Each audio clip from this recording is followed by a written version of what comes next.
मित्रांनो, तुमच्या घरातली उमलती मुलं जी तरुणाईत प्रवेश करायला उत्सुक आहेत, पण तरीही बिचारी काळजीनी आणि भीतीने ग्रस्त आहेत, त्यांच्या मनोव्यथांचा आज आपण वेध घेणार आहोत. या मनोव्यथांमधून त्यांना यशस्वीपणे तारुण्यात प्रवेश करण्यासाठी आपल्याला आईवडिलांना काय काय करता येईल, तसंच मुलांना शिस्त लावण्याचे काही सोपे उपाय आहेत का, आणि मुलांना अभ्यासाची आणि आयुष्यात यशस्वी होण्याची प्रेरणा आईवडील कशा प्रकारे देऊ शकतील, या सगळ्याच गोष्टींचा विचार आज आपण करणार आहोत.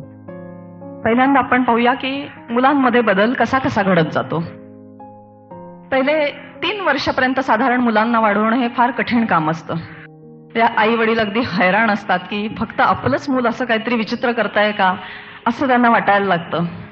पण हळूहळू 3.5 वर्षाची होतात, शाळेत जायला लागतात, छान अचानक बदलायला लागतात, मुलं मित्रांमध्ये रमतात, आणि अचानक ही जी वांड असलेली मुलं आहेत किंवा हट्टी चिडचिडी, ती खूपच छान व्हायला लागतात.